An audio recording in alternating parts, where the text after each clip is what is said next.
कैसे हो आप सभी। मैं विकास एक बार दोबारा से आपके साथ हाजिर हूं। आज हम 11th क्लास के थर्ड चैप्टर की जो वीडियो है उसको देखेंगे और जो चैप्टर है उसको स्टडी करेंगे। बट दोस्तों एक बात मैं आपको बता दूं, इसका फर्स्ट पार्ट अपलोड हो चुका है और जो फर्स्ट पार्ट के अंदर भी हमने काफी डीप स्टडी की है। आज हम उसके आगे कंटिन्यू करेंगे। तो पहले आप फर्स्ट पार्ट देखिए, डिस्क्रिप्शन में आपको लिंक मिल जाएगा। उसके बाद सेकंड पार्ट में जरूर आइए। तो दोस्तों फर्स्ट पार्ट में हमने इस चीज पे खत्म किया था कि हमारे देश में एक चुनाव प्रणाली चलती है या विश्व में दो प्रकार की चुनाव प्रणालियां होती हैं। एक होती है सर्वाधिक मत से जीत की प्रणाली, जिसको हम बहुत अच्छे से पढ़ चुके थे, और आज हम उसके बाद जो दूसरी प्रणाली है वो है समानुपातिक प्रतिनिधित्व की प्रणाली। तो समानुपातिक प्रतिनिधित्व की प्रणाली है क्या, तो देखते हैं।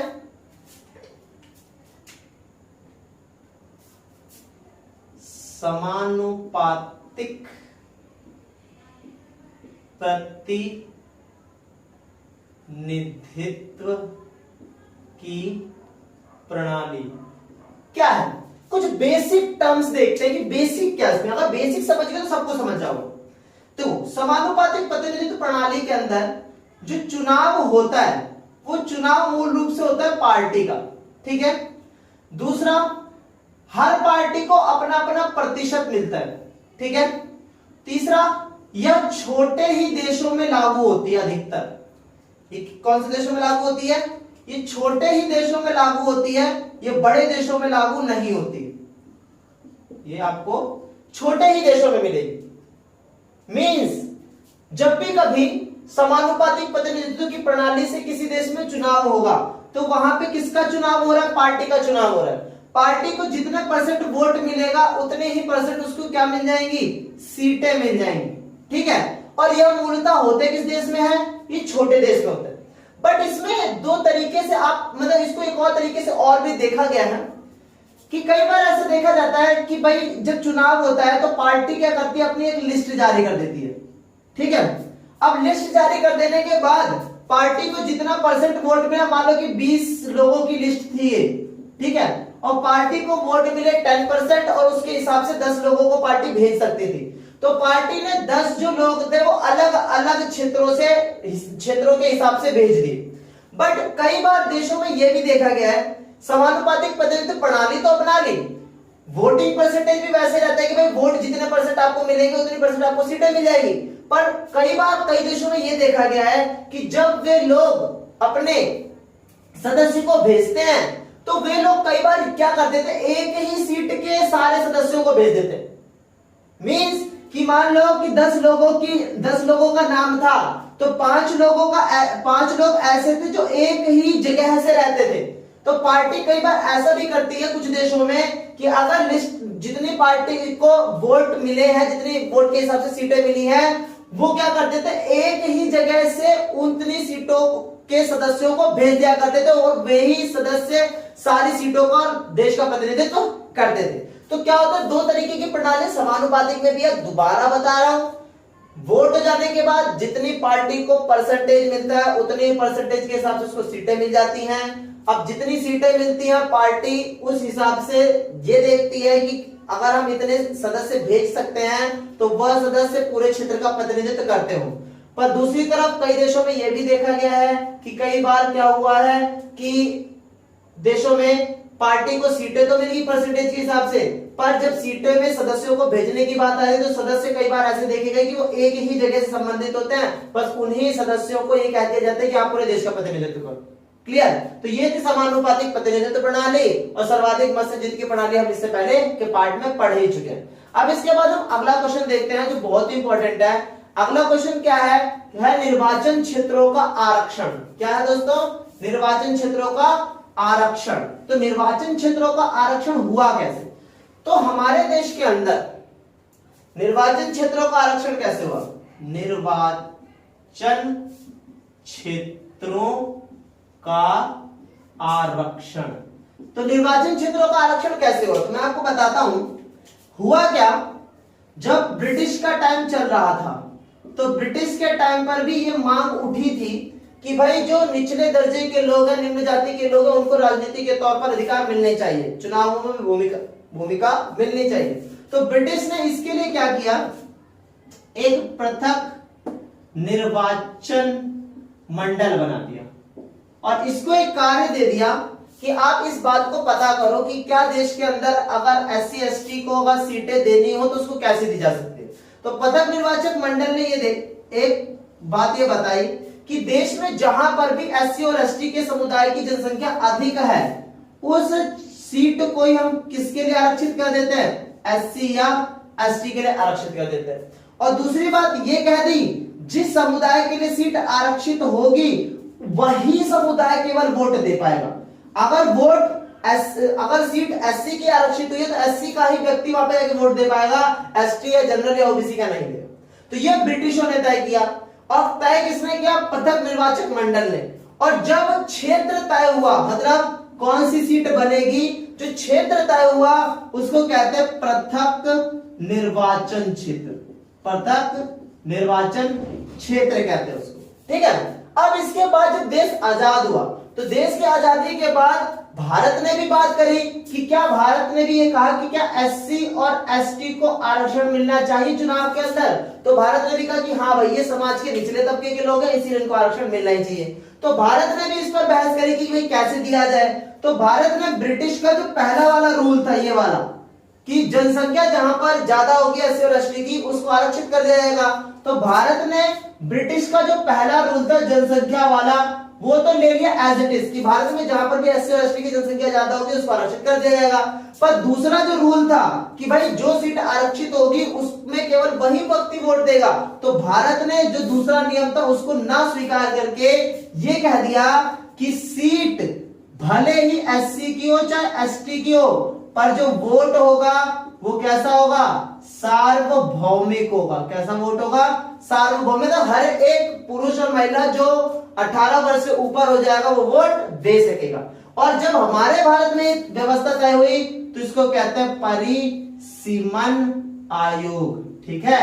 ये जो परिसीमन आयोग है ये आरक्षित चुनावी क्षेत्र को ही देखता है और चुनाव आयोग के साथ मिलकर काम करता है। इसका जो अध्यक्ष होता है उसका जो नामांकन है वो राष्ट्रपति करता है। इस प्रकार चुनाव आयोग और परिसीमन आयोग मिलकर देश में चुनावी व्यवस्था को चलाने का सबसे मूल काम करते हैं। तो इस तरीके से हमारा निर्वाचन क्षेत्रों का आरक्षण का टॉपिक भी हो गया। अब अगला जो टॉपिक है वो क्या है, स्वतंत्र और निष्पक्ष चुनाव किसे कहते हैं। तो स्वतंत्र और निष्पक्ष चुनाव किसे कहते हैं उसे भी हम देखते हैं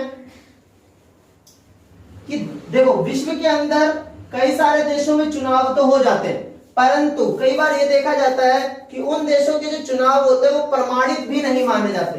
किसी देश के चुनाव सही और सटीक तब माने जाते हैं जब उस देश का चुनाव कैसा हो, स्वतंत्र और निष्पक्ष चुनाव हो। स्वतंत्र और निष्पक्ष चुनाव करने का स्वतंत्र मतलब होता है दबाव रहित, दबाव रहित। निष्पक्ष मतलब होता है पक्षपात किए बिना।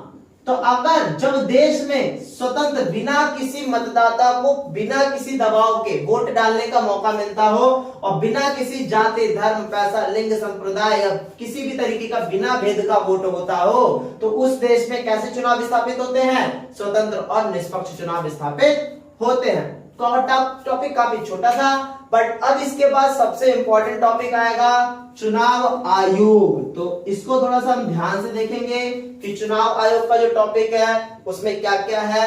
तो लिखा है निर्वाचन आयोग, पुस्तक में आप देखोगे तो निर्वाचन आयोग लिखा है और निर्वाचन आयोग और चुनाव आयोग का मीन्स एक ही होता है। हमारे संविधान के अनुच्छेद 324 में, अनुच्छेद 324 के अंदर चुनाव आयोग की पूरी व्यवस्था दी गई है। चुनाव आयोग कैसे होगा, उसके कार्य कैसे होंगे, उसकी व्यवस्था कैसे होगी, उसके अधिकारी कैसे, सब कुछ दिया, ठीक है। तो चुनाव आयोग का जो अनुच्छेद है वो 324 है। अब चुनाव आयोग के अंदर पहले एक अध्यक्ष हुआ करते थे पर बाद में इसमें 2 अध्यक्षों को और जोड़ दिया गया, मतलब एक से क्या कर दिया गया, 3 हो गए। पर इसमें ध्यान देने वाली बात एक है कि एक उसका मेन हेड होता है, ठीक है, और 2 उसके साथ कोऑर्डिनेटर के तौर पर होते हैं। पर ध्यान देने वाली बात यह होती है कि जितनी ताकत अध्यक्ष के हाथ में होगी उतनी ही ताकत इन दोनों के हाथ में भी होगी। अब इसके बाद दूसरी बात हम ये करते हैं कि चुनाव आयोग देश के अंदर क्या करवाता है, चुनावी व्यवस्था करवाता है।